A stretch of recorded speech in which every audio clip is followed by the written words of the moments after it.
Welcome to the SmarkTank Revolution podcast, where we always kick out at 2.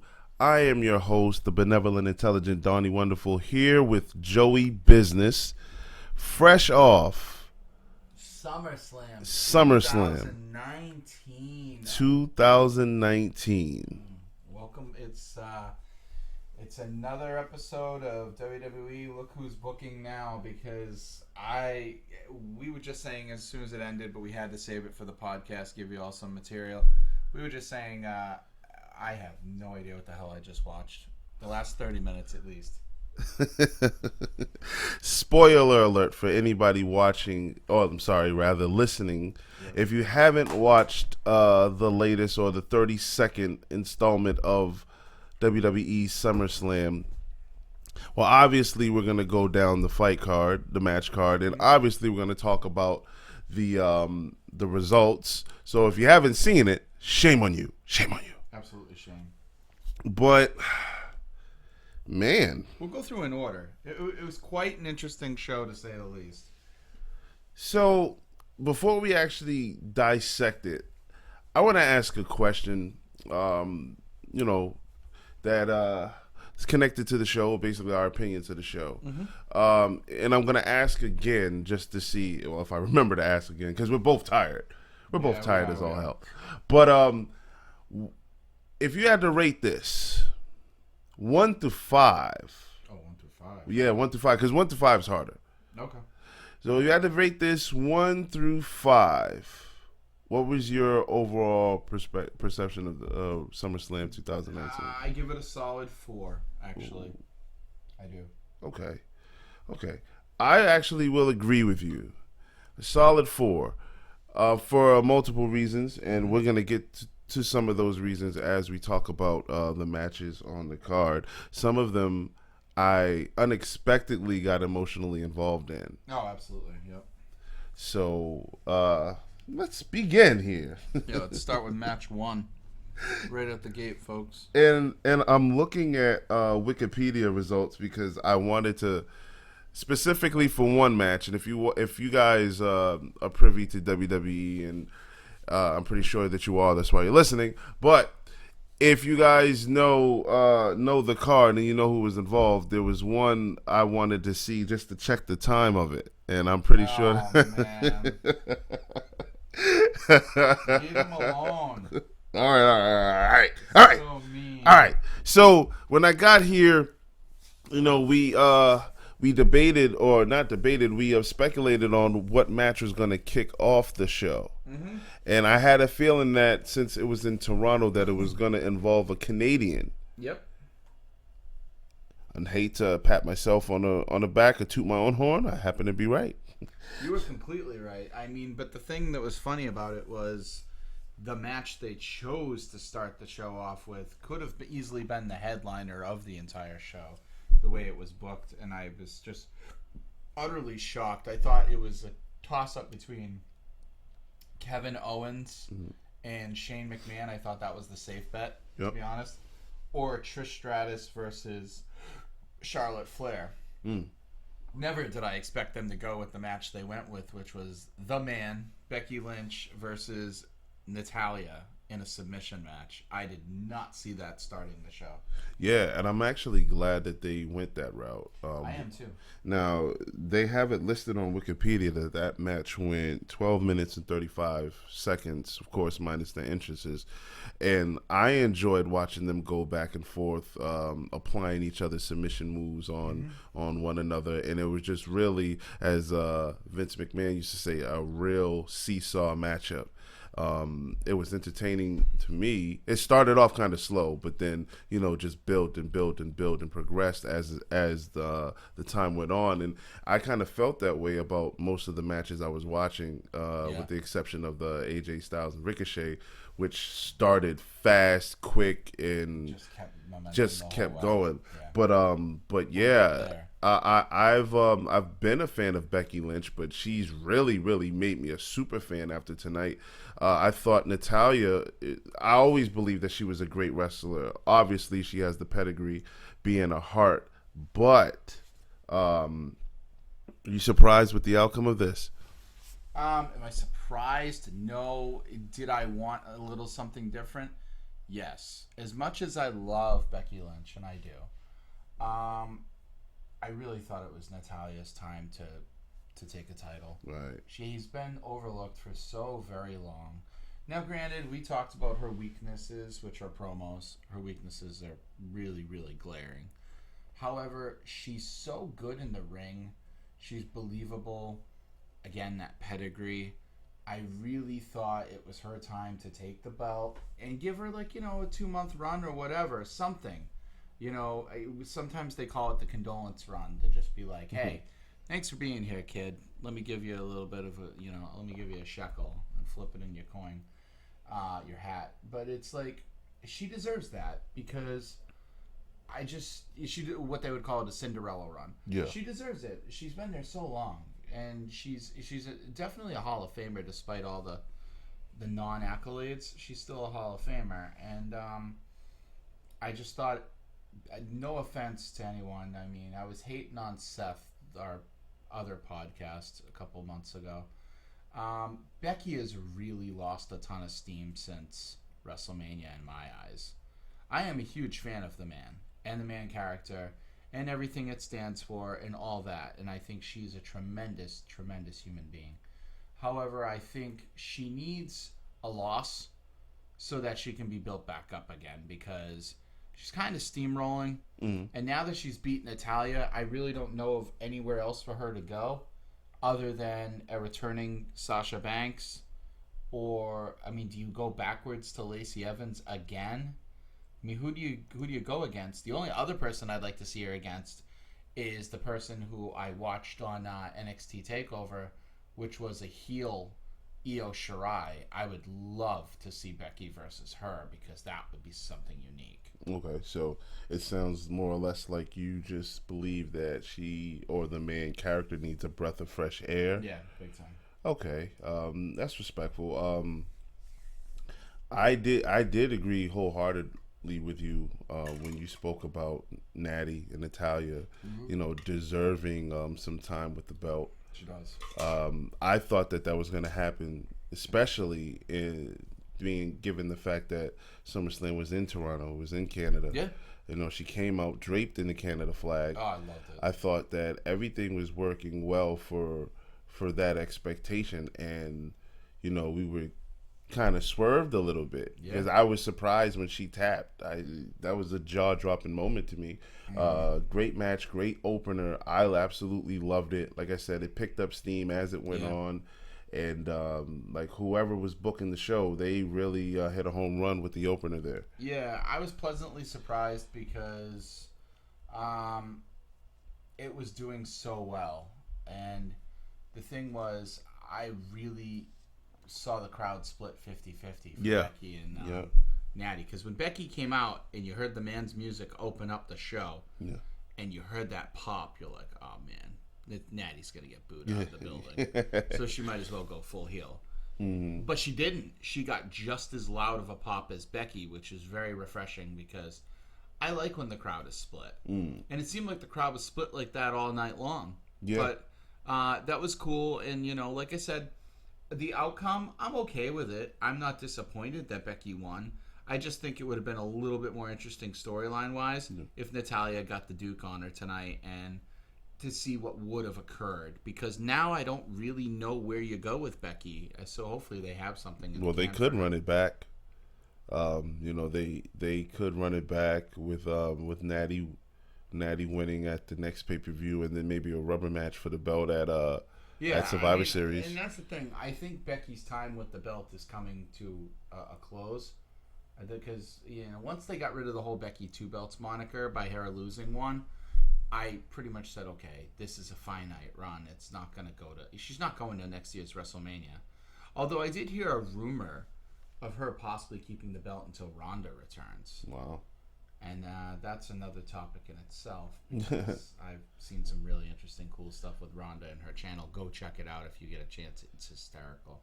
And speaking of returns, oh, our very next match, Goldberg and Dolph Ziggler. 1 minute and 50 seconds worth of pleasantry. It was just, I am such a Dolph Ziggler mark. Nick Nemeth is great. He's underlooked. He's underlooked. He's unbelievably underrated. The man is so textbook and crisp, and the weakness he used to have was he was terrible on the mic. That's why they paired him with Vicky Guerrero. He's overcome those weaknesses by leaps and bounds years ago. He is the full package, and he is ready for a WWE or a Universal title run. As a matter of fact, I hope he's the next contender. I know it wouldn't make sense given the outcome of this match, but I really would like to see him because he's just too good to waste. And I get it. When you trot out a legend, especially this particular one, you really have trouble booking them because of the mystique that they who we're talking about is none other than Goldberg. Now, I have nothing against Goldberg. As a matter of fact, every time I see Goldberg, I'm reminded of pretty much my younger days in my childhood because of all the time I really loved wrestling. Yeah. Like, my favorite point in wrestling ever was in the 1998, 1999 era. Okay. It can't be topped. It will never be topped. I watched it again today, and just those 4 years in the Attitude Era is just priceless. You cannot put any ranking on it. It's too good. It's amazing. I knew Goldberg was going to win. We all did. And walking it, before the match started, what was our... We had an over-under that this was going to go 5 minutes. Yeah, and I said 3. And we didn't even make it halfway. We didn't even make it halfway, but as a consolation, he did come out 2 more times to deliver some more spears. Yeah, so now you said it during the show, and I didn't quite get it. The spot was really strange where Dolph takes the easy pin. He eats the pin with the spear very quickly. Yeah. And the jackhammer or whatever. And then all of a sudden, Goldberg goes to the back, hits the showers. Quick night, quick paycheck for him. He was probably ready to go, halfway back to Atlanta. And then all of a sudden, Dolph gets on the mic and starts, screaming and crying about how he'll never be beaten by, a has-been type of deal. And he doesn't count. Goldberg come out and face him like a man. And then Goldberg's music hits again. He comes out, gets in the ring for about 3 or 4 seconds, spears the living shit out of him this time. Like an ugly spear that just like floors it. He just it looked like somebody who was right off the line in a drag race and just whack into another car. Dolph sold the hell out of that. Dolph sold it amazingly. And then so he went down and you're like, all right, that's it. That's cool. Then he went back again. His crippled ass get on the microphone one more time, coughing and everything, and then asked for Goldberg to come down again, to the point where the announcers were calling him delusional or whatever. And I liked it because it sold the emphasis of, how desperate Dolph was. Yeah. However, we really figured it out because I'm like, what the hell are they doing other than eating up time? And then my wonderful co-host illustrated to me it made sense because unfortunately there was an incident where Jimmy and Jey Uso were not able to come to Toronto legally. So I believe they were eating up time for what their segment would have been. Yeah. And I just realized that we had 0 tag team action on the show. Yeah. None. Only in the pre-show. Mm-hmm. And if you missed that, I don't know what you missed because I didn't see the pre-show. You saw Nikki Cross and Alexa Bliss defend their titles against the Iconics and those poor girls. I just want to take a time out for a moment real quick to tell you about the Iconics.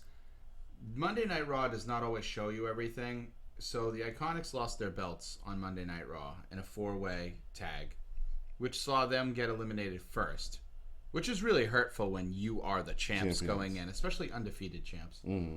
I get it. But after they lost, they cut to a commercial. What we weren't privy to see was something they posted on WWE.com, and it was when they had the meltdown. Iconics having a meltdown. These girls are so dedicated to their characters and the growth of their characters. The meltdown was easily the best thing that would have been on Raw this past week. Wow. It was so entertaining and wonderful. It's a shame that whoever's booking it doesn't see the merit in some of these segments getting placed, because the Iconics are really gold. They really are. With or without it, they're gold, and I hope they get the belts back again soon, because they do deserve it. They work very hard, and they do put the dedication into their characters. That's all I want to say. I'm thumping for the Iconics. Wow, duly noted. Yeah. We'll definitely make sure we keep our antennas up for the Iconics. That's right. Especially following their loss on the pre-show. Oh, man. And the loss on the pre-show. So after Goldberg defeated Dolph Ziggler, we went into the third match of the night, which was AJ Styles and Ricochet. AJ Styles getting the victory over Ricochet. I thought that this match here was choreographed to a T. It really was. It really was. And you don't realize how choreographed it was until you get to the very end at the hot finish with the Styles clash. Yeah. It was timed just perfectly that when you watch it in regular motion, in real time, you worry for Ricochet's neck. You're like, oh my God, did he break his neck? Like, That's exactly what I said as we were watching this here in the Hessian Palace, as I call it here. That's right. But yeah, I think those two. Am I still there? Yes, I am. I think that those two are really great dance partners. Yeah, I like that. Yeah, I agree. And it's one of those feuds where, all right, they've wrestled quite a few times now, and I'm not exhausted about any of that. Like, those two in a ladder match would be phenomenal. Those two in an Iron Man match would be epic. Like, those two just fit. They're Brett and Shawn. They're Stone Cold and Shawn and Brett. The Daniel Bryan and CM Punk. Daniel Bryan, CM Punk. Those two just completely gel and match well 100% of the time. Anytime that you book Ricochet and AJ Styles, it can arguably be the best match on the card. And I did think it was going to be the best match on the card. I really did think, in all honesty, that it was going to. For the most part, it did exactly what I thought it was going to do. But I thought it was going to be far and away the best match on the card, and I was pleasantly pleasantly surprised to find out that I was going to be wrong. Right. And I did love the match. The match is a 4-star match for me. It gets all the accolades. The hot finish was a big one. Big one. Huge. And Ricochet did some inhumanly crazy things tonight. The other thing I loved was I was an amazing big fan of his attire. His ring attire was Nightwing. Nightwing, yeah. From Batman, and I just, man. And he moved like him, too. Oh, it was incredible. That was amazing to see. Tonight, Ricochet had earned a fan. I was always a fan of Ricochet. Me too. But, now I'm going to have to go to WWE.com and grab some merchandise because, he's earned a fan for life. That match was absolutely remarkable. And just like you, that was the best match up until that point. Yeah. And it was early into the card. If anyone says that that's the best match of the night, of course you can make an argument for it. But just like you, I was pleasantly surprised that it wasn't. Yep. That match. The next match. We'll get to the best match of the night, but the next match was followed. was a match that I was really excited for. I'm a big fan of one of these talents. The other talent, I don't hate her. It's just I feel like she's directionless right now. She's gone all she can with this plucky, spunky, uppity character. It's time for a change. Enough's enough. It's time for a change. And I've been watching way too much old Owen Hart today. But Bailey and defeats Ember Moon 10 minutes. More. I expected a lot more, actually. How so? Especially on Ember Moon's part. It was just kind of there. It wasn't boring and it wasn't terrible. This was a match I was looking forward to the most. This was one up there with Ricochet and Styles for me, because I'm such a huge fan of Ember Moon. She is due on the main roster with a big way. And I was actually hoping before Bayley got a hold of her that it was going to be a Becky Lynch Ember Moon feud. I thought that would sell itself, but it doesn't seem like we're heading that way. It was good. The finish was okay. I mean, it wasn't like one of those wow factors. Yeah. I was saying to our other buddy Paul, who you've becoming acquainted with. He's one of our watching partners. I feel like Bayley is billed as the female Mick Foley. She takes a ton of punishment. She's the ultimate underdog and always comes back. Foley tends to lose, but Bayley, tends to pull it out at the end. Yeah. And I just feel like her character needs an edge or something different. I'm hoping Sasha comes back and they do a reverse turn where Sasha comes back as the face and Bayley goes heel out of jealousy or something. Bayley needs a fresh look. Right now, she's a decent model. You're over Hug Life? I'm over Hug Life. Huge. She's a decent model of a car, but she needs a real nice coat of paint on it, and they need to do a new look. Like she needs to tune up. Big time. I'm with you in your opinions on the match. I thought that I actually believed that Ember Moon was gonna pull out a victory, and I thought that with Ember Moon taking the title away from Bayley would give WWE Creative that time to figure something out, because I'm a fan of Bayley. And to me, it's like, damn, you guys are booing her for the same reasons you guys booed John Cena. Yeah. I just think when a gimmick becomes stale amongst the adults, they can kind of overrun and persuade other people's judgments, because the kids love her. I don't really see the kids loving her the same way, though. Maybe it's just me, or maybe it's the way the camera cuts. I don't get that same love anymore. I don't see those kids going crazy and nuts. I feel like she's just kind of there. I don't see it. So I could be very wrong, folks, but I'm probably not. I don't see Bayley being the hot mark that she was. Yeah. I don't see it anymore. But I didn't have a problem with the match. The match was it was a decent match for me because what it had to follow. Yeah, it was a SmackDown match in my view. So and I and I after AJ and Ricochet, I said, damn, I would hate to have to follow this. Sure enough. So on every pay-per-view, unless it's the main event that's shocking and keeping the crowd on the edge of their seats, there's always that slot that's like, you don't want to be here. I.e., let's take it back to WrestleMania 25. If you wrestled after Shawn Michaels and Undertaker, there is no way in the world that you were going to do anything remotely impressive compared to what went Randy before. And Triple H was just a flop. Yeah, and Hunter will tell you that they had to follow Taker and Shawn Michaels, and this is what it felt like to me. Yeah, I can't even put it up at that level because AJ and Ricochet was really, really good. Yeah. But I expected it all the way. I expected nothing less. This just didn't do what I wanted it to do, and that's okay, because some of the matches on the card, that's the way they fall.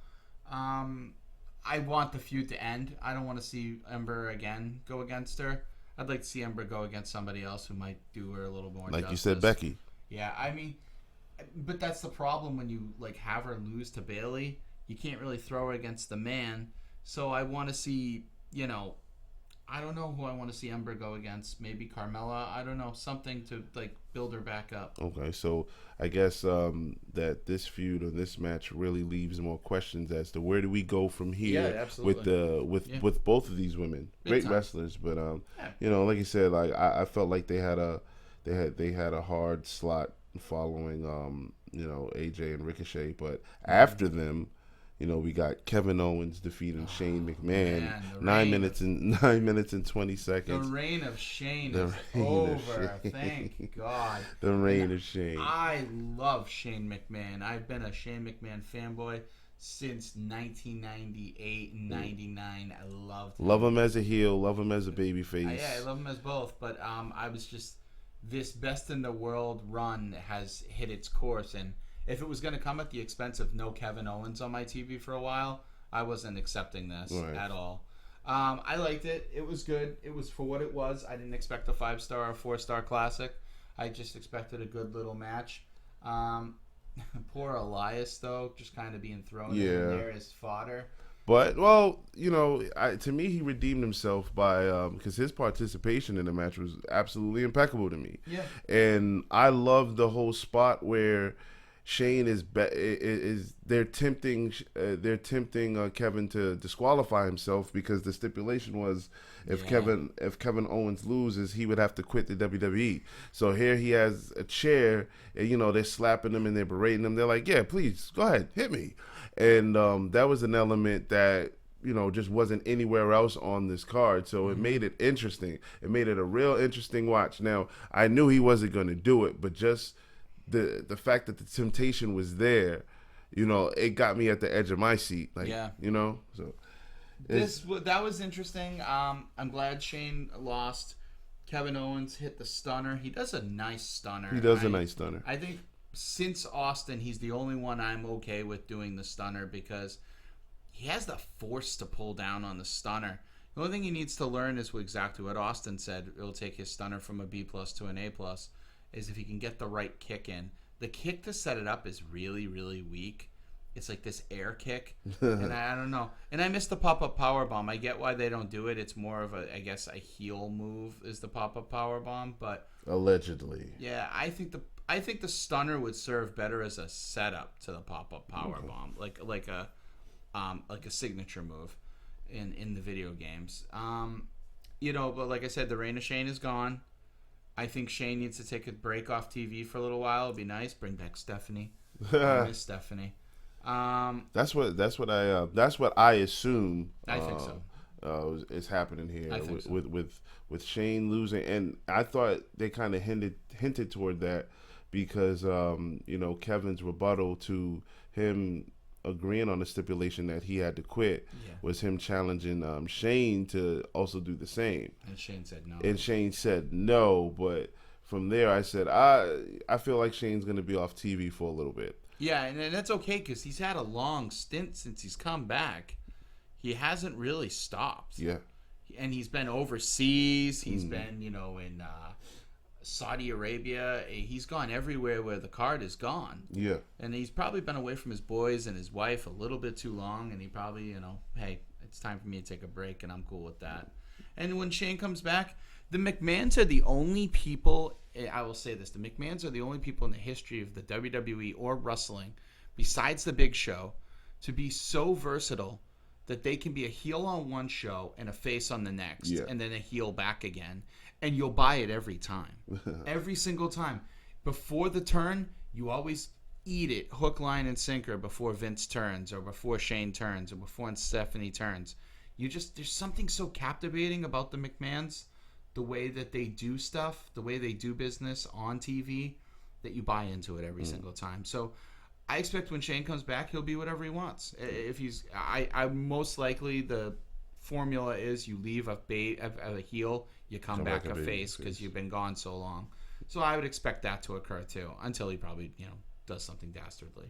Yeah. But a good match, wasn't fantastic, but it kept Kevin Owens on my TV, and I'm always happy for that.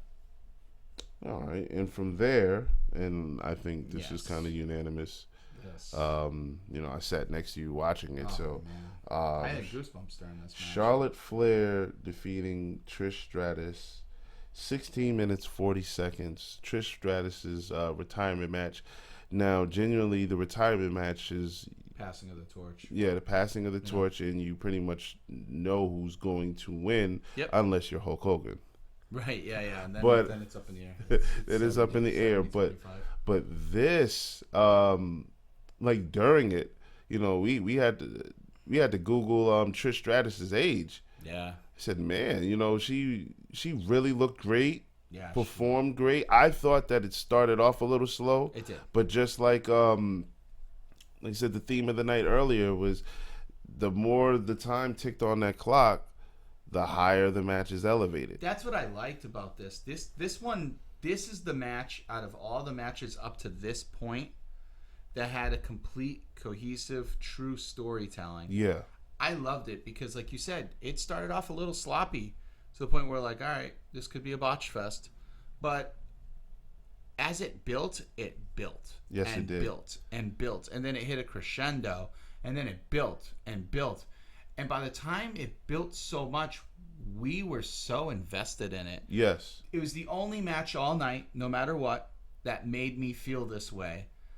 I went to that place I went to when I was rooting with Hulk Hogan against The Rock. It became very emotional. It did. And you know, you mentioned, you know, that you became a fan. Well, the best era was, you know, the Attitude Era. Yeah, right. And you know, that gave birth to Trish Stratus for us, or introduced us to Trish Stratus. So Trish Stratus is that veteran in my eyes, and I'm pretty sure in your eyes as well. So when she comes back and she faces a young lion like Charlotte Flair, who can wrestle, who has all the attributes, who is a star, who's having 5-star matches, and she can do what she did, I think that your parallel to Hulk Hogan and The Rock at WrestleMania 18 is spot on.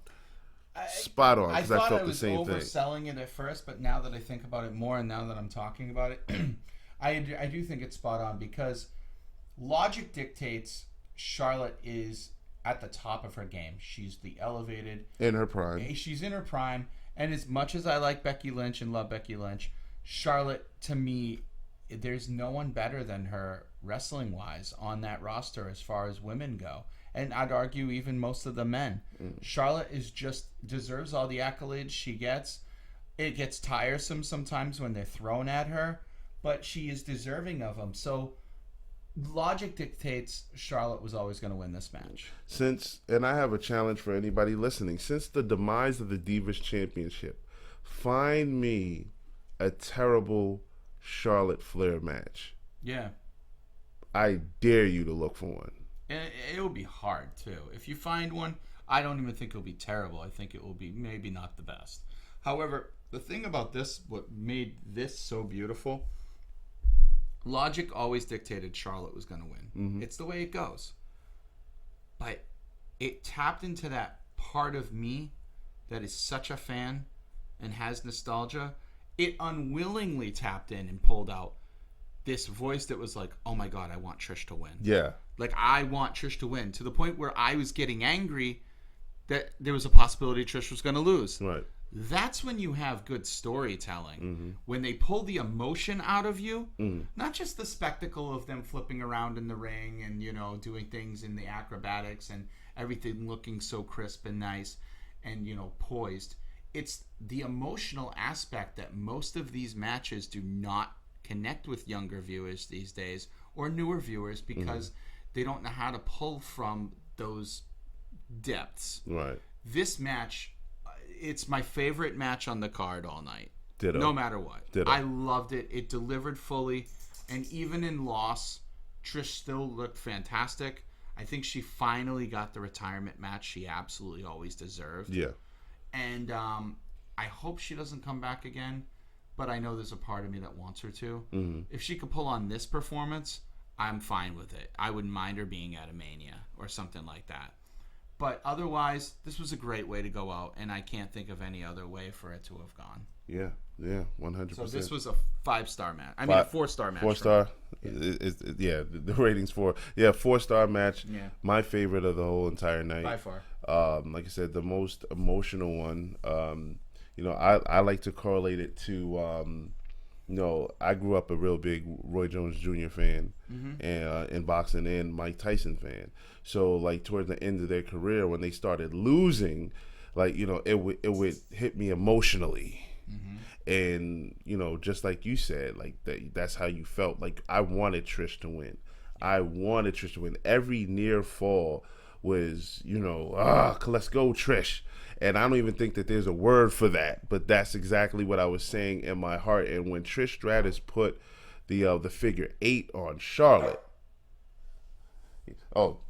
Brady, what you think, Brady? That's the dog over there. That was my dog throwing in his 2 cents, and he even agrees that Trish is the best. When Trish threw on that figure 8, oh man, that was good. When she did the Hurricane Rana off the turnbuckle, yeah, like all her old spots, the nostalgic spots.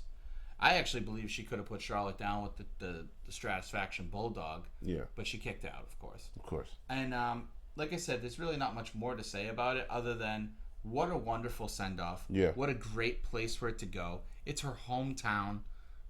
Couldn't ask for better. And she's still a class act because she wasn't a veteran who came in and demanded a win and a payday. Right. She was willing to put over young talent, but she did it in a way that was very, very classy. Speaking of classy, before we jump to the next match, what I wish people would understand, and I don't know if they caught, is that Charlotte left the ring immediately. Now, you can chalk it up to her being a heel and being cocky and walking off smiling. In real life, I think she left the ring so quickly so that Trish could have her last moment with the fans. She didn't want to soak up any of that adulation. That's what a true professional does. They don't just come in and sit and overstay their welcome and try to sponge. She just left right away. No. And I'm sure they had words in the locker room. Of course. And I'm sure Charlotte broke down. Yeah. That's probably most of the reason why Charlotte left the ring as fast as she did. Likely. So we'll see it on the documentary. But since you made that point, did you give Baron Corbin that same respect when he left the ring immediately after beating Kurt Angle? Fuck Baron Corbin. Thank God he wasn't on my card tonight. I can't stand him. He's awful. Man. Like, I just knew that was going to strike a nerve with him. I loved him when he was the lone wolf, but then when he became this corporate shill, he's terrible. So following that great match, following the best match on the card, we had Kofi Kingston versus Randy Orton. 16 minutes, 45 seconds. Ended in a double countout. Ugh, awful. I didn't think that Kofi was going to lose, seeing that his wife and kids are there. And that's the only thing I kept saying. I said his wife and kids are there. Front row. Yeah. Front row. Randy Orton really has a history of just abusing people's relatives, whether it's physically or emotionally. Yeah, you know. Dustin Rhodes, the American Dream. Yep.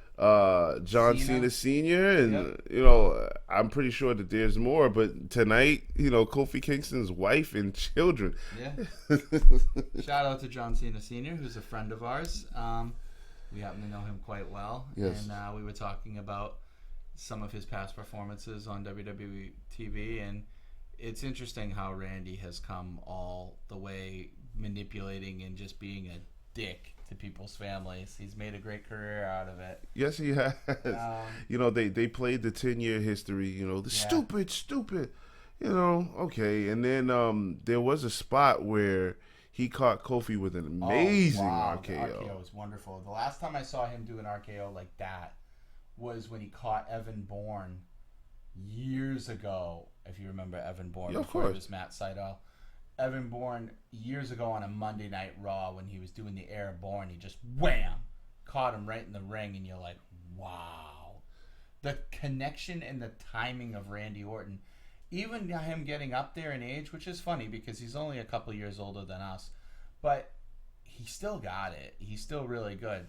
However, on a side note, if you ever get to go on Twitter, Randy Orton's wife posted a video of them on vacation, and he's looking over at the water off a dock, and she runs over and gives him a perfect RKO into the water. And I think Kim Orton would be awesome on the roster. So that's a cool thing. I would have liked to see her just run over and RKO Kofi's wife for no reason. That would have added some intrigue on my end. Well, since this one ended in a double countout, and not much to say. Yeah, there's not much to say. Other than I'm disappointed in it. Not disappointed in the way they work.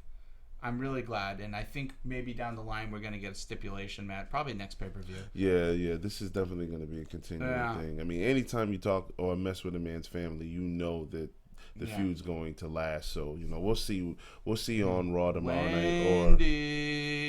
Wendy. Speaking of that, it's a tragic thing that this card had the absence of Samoa Joe. I really didn't like that at all.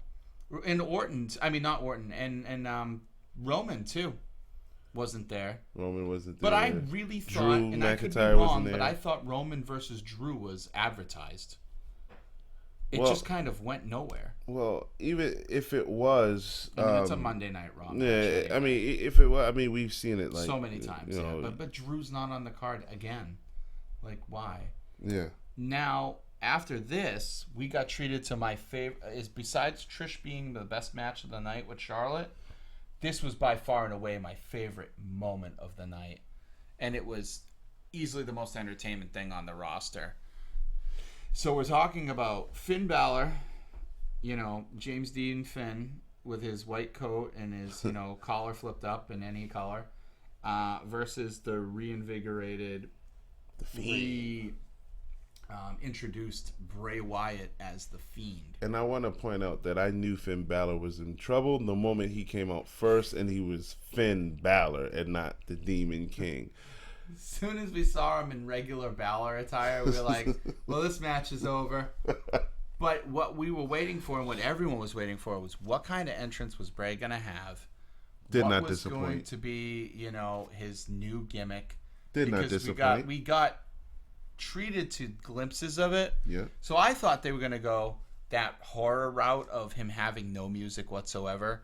I thought it was just going to be like lights out, and you're going to hear the screech and and then like the Fiend and like that like scratchy music, and then that was it. What we got instead was a remixed version of the Wyatt family theme, which I really dug. But what I thought was the most intriguing and the coolest visual of the night, which is very disturbing too if you're a young kid, was the lantern. Yeah. The Wyatt family lantern with Bray's face and the mouth open and the lantern inside. And I don't know if you caught it, but the handle was braided hair. Oh, wow. It was that that deep. It was Bray's braids braided as a handle tight with vacant eyes. I mean, the visual was incredible. If you didn't see it, go back and watch it. Yeah, no, it was awesome. Period. The match wasn't long, just 3 minutes 25 seconds, but it didn't need to be. Yeah, that mask, and you spoke about it last podcast. That mask is absolutely horrifying. It's awesome though because it comes from a great place. Like it comes from a horror guru Tom Savini, and I think it was awesome that the thing is about that they didn't take the mask off, and that is the right move for this character. The way they're going, because you keep the mystique on the whole time, and the mask is very unnerving. Because one, it's sculpted in a way that's absolutely terrifying, and the face expression never changes. And it's a mask where you really can't tell Bray's face is under it. They do it so well. Unless you close up and pan in so close like I'm talking to you, you never see Bray's mouth or his eyes. You just see that mask, that solid, just that one visual. And what I liked is it threw Finn off his game. Yeah. In real life, probably not. But, like, he played it up so well in the ring that anytime he went to, like, charge at him and Bray turned around, it caught him off guard. Like, whoa, what the hell do I do? Right. That's such an edge that's been missing in a character. Like, since The Undertaker. Thank you. It's old school Undertaker. It's very old school 1991, 92 Undertaker where no one really knew him on the roster. Like, there's a saying in Major League Baseball that, like, everyone's good until you've pitched through them once. Like, you're good until you've pitched through the league and the rosters at least once. Because no one knows all your stuff. Like, right now, that's kind of where Bray Wyatt's at, is it's a new gimmick, technically, and no one knows what to make of it. And you're going to have a lot of good play with that, with different feuds. Yeah, they did hint an emotional struggle, when he was tugging at removing the mask himself. So, shout out to Michael Cole, Corey Graves, and Renee Young for highlighting that and not letting that slip through the cracks. I think they did a really good job, and I'm curious to know as the character develops, how that's going to play a part in, what he's going to do on a week-to-week basis. So I'm really excited about that. Again, short match, but it didn't need to be any longer than what it was. No, it could have been a squash and it would have been fine. But I love Bray Wyatt anyway. I've always loved him. I like this new Mr. Rogers duality persona that they're giving him with The Fiend. I think it's so good to go from those different extremes. It also shows Bray's versatility. Yeah. And, I thought the commentary team, as a matter of fact, as commentators ourselves, as amateur commentators, I thought the commentary team was on their game all night long. They were really well tonight. They all gelled. No one talked over each other. I was listening to old commentary today. When I was listening to old style, you'd be surprised how often they tripped up and talked over each other. I never noticed it until today. Yeah. Well, now we're more attentive to it because, as you mentioned, we do commentary as well. Yeah. In the independent wrestling circuit here in New England. Yep. But we definitely still have to talk about that. All the old nostalgia, great classic matches. Joey Business spent a good, I want to say, probably about 12 hours. Yeah, today. watching some nice classics, and we're gonna get into detail about some of that too. On a different podcast. On a different episode. Yeah, this is SummerSlam, totally devoted. And with that being said, that brings us to our main event of the evening, which was another wow moment for me. What a wow moment! Period. Yeah. Seth Rollins. Brock Lesnar, Brock Lesnar first because he was the champion coming in versus Seth Rollins, 13 minutes, 25 seconds. I didn't expect it to go longer than 10 minutes. I did get the suplex, the German suplex count rather accurate. Yep. But I didn't really expect Brock to lose clean. No, not at all. And, kudos to Brock as far as giving it back because people always talk about how much he takes. Yeah. This is his job. He'll be the first to tell you it's not his passion. Although I feel like it's grown into his passion, whether he'll tell you or not. I think it has to have grown I think he into cares. I think he cares. He cares about doing a good job. Yeah, I just don't think it's, I think if he had a choice between hunting and doing this, he would take hunting. I mean, he does live in Saskatchewan. Yeah. So, with next to nobody. So, right. to piggyback on your point, I don't think he's going home watching footage and trying to learn wrestling psychology, but he does care about making these matches look great or, catering to the strengths that he brings to the table. Yep. And seeing that he's an animal and build as such a beast, how can he make that better? By slamming guys repeatedly over and over and over and over, throwing the F5 and just having that ruthless aggression, man. But he is, and I've watched all his matches from SummerSlam today. I've watched all of them up to Triple H too, which was good. He is really a great athlete. He's unbelievable talent. People don't give him the credit for a big man, how versatile he is. I would just point you back to the match between Rollins, Lesnar, and Cena from that Royal Rumble when Rollins was the champ, and you would just see how amazing Brock is. He just is. The only thing I don't like is he's this cosmic reset button that the WWE tends to lean on when they don't know what the hell to do. They just throw Brock and get you back into that holding pattern of Brock wins the belt.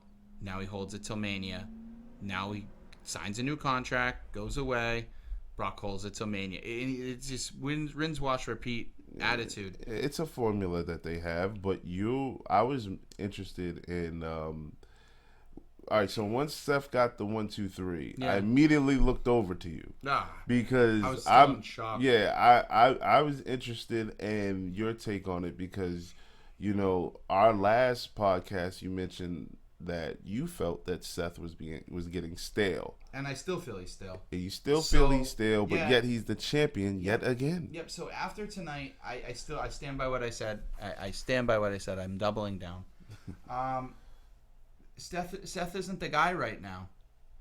And I feel like you're going to find out just how not the guy he is when AEW hits the airwaves in October. If Seth is the plan going into October, I think the WWE is going to get crucified because they need something new. Now, if he's the guy to get you to another transition, all right, fine with that. But now here's the problem. In wrestling, when you build somebody up as a beast and a unstoppable force, then you stop them. Not only do you stop them with the same trick twice. What do you do with Brock now? Who do you take Brock seriously against? Because we all know Roman Reigns can beat Seth Rollins. We all know majority of the roster. We all know AJ Styles can beat Seth Rollins. We know all that. So now when Brock comes back and Heyman touts him out again, or trots him out sooner or later, how do you take him seriously? Do you have him come back and do one of those things where he destroys everyone, including the announcers? Yeah. Do you have him go away for a little while right now? Well, or do you have a different take on Brock and have him become like surprisingly human or something? Well, I didn't like his whole Money in the Bank method of winning the championship anyway. He wasn't even advertised for the match, Right. and he wins Money in the Bank. Okay. But then, how he defeated, how when he cashed it in, that was very un-Brock-like for a beast. Mm-hmm. He's been this animal for years. I mean, outside of Goldberg, Goldberg's the last guy that really had his way with him. I mean, to an extent, Braun Strowman did as well. Yeah. He had a great match with Samoa Joe at Great Balls of Fire. So that there's guys on this roster that can somewhat hang with him. But I didn't feel that he needed to take the shortcut way to win the championship. And the fact that he lost it in his first defense, something that has never happened. Never. And he did it where they made him look so human. Yeah. To me, he's still the beast. I'm still going to wear my Suplex City t-shirt. But it demoted him. Big time. I don't know where he goes from here. Yeah. I mean, well, luckily, you used to not seeing him. So, if he just goes hunting for another 2 months and he comes back, it's always going to be a big thing. Plus, I mean, Paul Heyman's a great voice for him and pretty much can talk him into anything. But, I would have liked to have seen him win tonight and then maybe lose it at Survivor Series. Mm-hmm. I agree. So, I was not a fan of the outcome. As much as I don't like Brock being the cosmic reset button, I hate Seth being the cosmic reset button even more. Because you don't go from stale to fresh to stale. I mean, yeah, you could say Brock's shtick is stale because he wins and holds it till Mania, blah, blah, blah. First of all, there's two questions coming out of this match. Where do you go with Seth from here as a viable contender for... Because he just was the Beast Slayer again. He just won again. Who can you put against him that you don't think he can beat? Other than maybe Braun Strowman. But now you're saying that Braun Strowman, by default, if he beats Seth, can beat Brock? Even though he didn't beat... You run into a booking rabbit hole that is really tough. So my only thing is, I think personally you have to send Brock away, which is probably what he wants. You have to send him away for at least 2 to 3 months. He's got to go off your TV because you need time to forget this loss. You need time to forget that, okay, he got beat by Seth clean. He didn't get beat with chairs. He didn't get beat with a belt, a ring bell, low blows.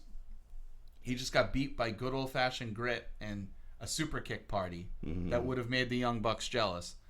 He just kept jawing him in the face. But I just did not see him beating Brock. I just didn't. It was the one match that I counted on for the outcome before, and I was like, maybe they won't give it the main event because everyone knows the outcome. But I wish I could say I was interested in where they go with Brock. Really not, because I feel like you've ruined him right now. Where they protected Goldberg double tonight, they failed Brock. And I don't know. So my thinking is I hope Brock goes away. I did hear Brock is supposed to be on SmackDown on Fox because they want big names for when that starts. So I could see Brock going away till October for SmackDown. You know what I mean? Maybe they trot him out then. Maybe he comes back as a face. I don't know. My other question is to you, where do you think Seth goes from here? And where do you want him to go? I'll tell you where I want him to go, but where do you think he goes from here? It's a really great question. I know it is. I I hope they keep him away from Roman. I'm curious to see where this, who's been assaulting Roman storyline goes. Oh man. Seth and AJ, I always felt Unfinished. great pair, but that should be more like a Mania thing for me. I think so. Or even Royal Rumble type thing, especially heel AJ. But I think but I think whoever it is, when Seth comes out, he's starting to get booed more, and if there's a feud that he can involve himself in where I think he can win back those people, I think it would have to be against somebody like a Samoa Joe. That's what I was just about to say. That's where I would send him next. So I'd send him against Samoa Joe. And I mean, unless they do a cross brand thing with Daniel Bryan, Samoa Joe is where it's at. If I'm creative, but luckily for Seth, Raw is under the creative direction of Paul Heyman. Yeah, very lucky. So, which is another reason why I was surprised Brock lost. In all honesty, it was a reason why I was surprised because I didn't expect Heyman to book him to lose. But there's got to be a reason behind it, and who knows? We might even find out tomorrow that Brock needed to drop the title for some reason because he might have family reasons or something. Because it was very un-Brock-like that it happened, really was. But it wasn't an overbooked mess, right? Which I thought was great because it helped Seth Rollins gain back some of his steam, right? And we're about to wrap up, but I thought Seth put a good performance on. Okay. Which I was not disappointed in. I'm never disappointed in his performance. It's more along his character development and keeping me engaged. That's fair. And that's tough. That's fair. Where I would like Seth to go, my dream for Seth to go right now, I would love to just elevate the Fiend into a feud with Seth Rollins. Yeah. That's what I want. Yeah, and okay, so I'll go back to that. I thought Bray Wyatt was really given some injustice booking at especially at the WrestleManias. I thought that he should have beat John Cena. I thought that he should have beat Randy Orton, and he's just to me just begging and screaming for that WrestleMania moment where he's victorious. So, but if it happens before then, I wouldn't be upset with that either. But now that we've gone through the whole card, again, from 1 through 5, because we kind of well, we did discuss in detail, and I'm hoping you forgot your score. I did. But from 1 through 5, your assessment of SummerSlam 2019. A 4. A 4. For sure. 4 for sure. And that's actually what I was going with. I thought that this is that this and Extreme Rules, like the last 2 pay-per-views, have been really great. Really high caliber pay-per-views. Yep.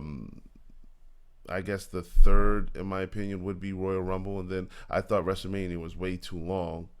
WrestleMania was really long. But, I still thought it was good, but it was it was good. It was just way too long. But when you stack it against these pay-per-views, WrestleMania's got some glaring holes. Yeah.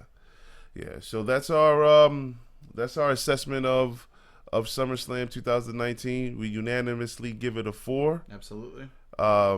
I'll let you take it away, Joey Biz. Yeah, so we'd be very curious to see what you folks thought of and what your assessment of SummerSlam.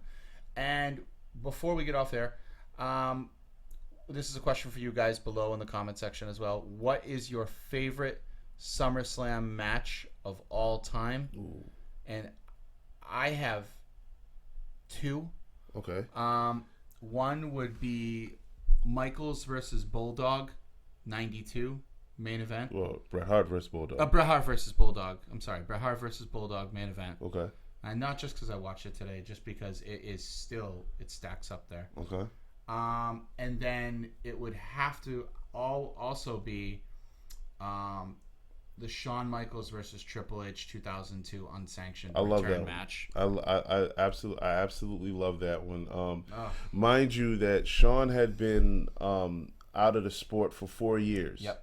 And that was only supposed to be a one-off, but he did so well that he wound up wrestling 9 years from that point. I know. Incredible. And I'll never forget watching that match and yelling at Triple H, "You son of a bitch!" is when he hit him in the back with the sledgehammer. You thought he was crippled. Great. But to answer your question, and shout out to my childhood friends, man, because one of them I'm gonna go SummerSlam 1991 is probably the one match that it's not what everyone thinks it is, but it's probably the one match that I'm thinking right now that I've acted out more than any other match in the history of the world. But and shout out Ryan Simmons, man. I brought you through the ringer with this one, but go back and watch SummerSlam 1991. All right, so it's called the Jailhouse match, the Mountie versus the Big Boss Man. Wow, not what I thought. Exactly, he's not what anybody thought, but like I loved everything about that match because the promos going into it was the Mountie telling the police how rough that he wanted him to handle the Big Boss Man after he beat him, and they just turned around and did everything to him. They dragged him out, threw him in, shackled his ankles down, threw him in the paddy wagon, brought him to the police station, and then the vignettes with the Mountie at the police station was hilarious to me. SummerSlam 1991 was the first pay-per-view I've ever seen live as it was happening. I was 6 years old, I believe. And, the whole neighborhood was over Jerome's house, and we all watched it. Now, my second favorite match happened at 6 years later from that. I was very, very emotionally involved in this one. Jerome, my good friends, Gerald, Gino, Derek, Fingers, and I'm using all of our nicknames. And Jerome, you all were there. You all were over my house. If Bret Hart lost, he was to never wrestle in the United States ever again. And he fought The Undertaker, and Shawn Michaels swung that chair and hit The Undertaker, cracked his skull, and then Bret Hart covered him for the 1, 2, 3 with Shawn Michaels as the special guest referee. Y'all didn't think it was going to happen.